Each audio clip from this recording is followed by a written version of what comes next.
मन में छो इश्क जा बारण बारी थो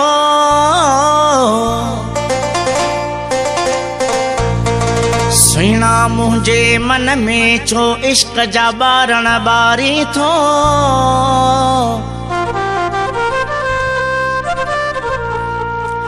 हाँ इकबाल भुरगड़ी जहरा प्यार में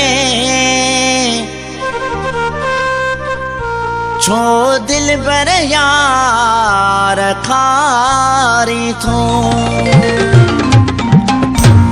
इन गीत ले फरमाइश है इकबाल भुरगड़ी साहब, मोहम्मद जुमन परियार साहब, हुबदार लगारी साहब, खेरू खासकरी साहब और उस्ताद सलीम मेमन साहब।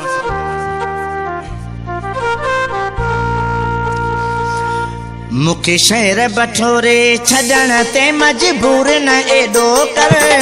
असी मारियल आयूं मोहब्बत जा एडा सूर न दींदो कर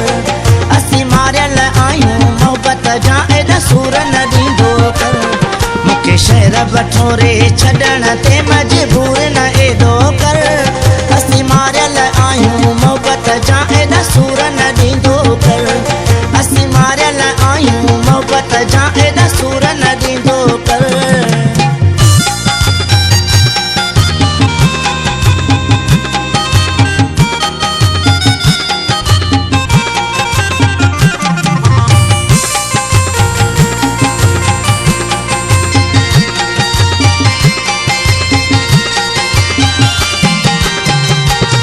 तू खुश हुजी महला दिन में तोखे मारियूं मौला बचाए रे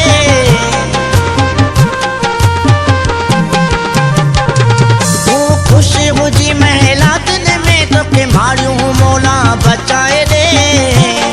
मुखे घर का खाऊं छड़न ते मजबूर न एडो कर असी मारियल आयूं मोहब्बत जा एडा सूर न दींदो कर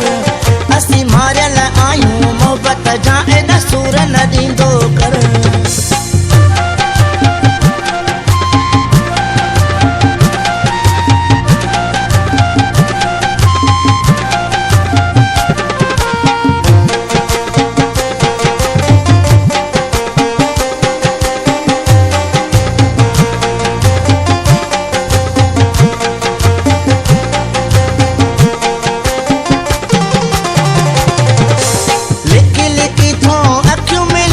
सामुन इंदो आई साईं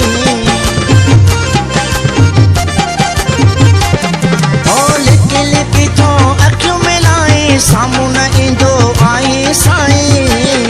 जे करणो अथई प्यार तोरो कुर्ब भी दींदो कर जे करणो अथई प्यार तोरो कुर्ब भी दींदो कर असी मारियल आयूं मोहब्बत जा एडा सूर न दींदो कर असी मारियल आयूं मोहब्बत जा एडा सूर न दींदो कर।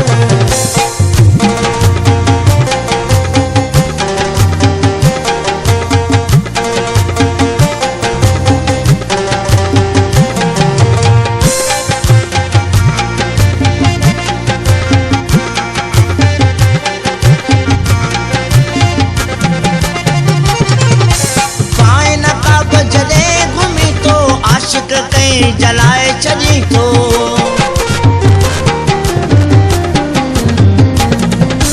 पाए नकाब तू जानी घुमी तो आशिक कई जलाए छॾी थो खुद एॾा करी थो पैर थोरो रेम बि कंदो कर असी मारियल आयूं मोहब्बत जा थोरो सूर न दींदो कर असी मारियल आयूं मोहब्बत जा एॾा सूर न दींदो कर।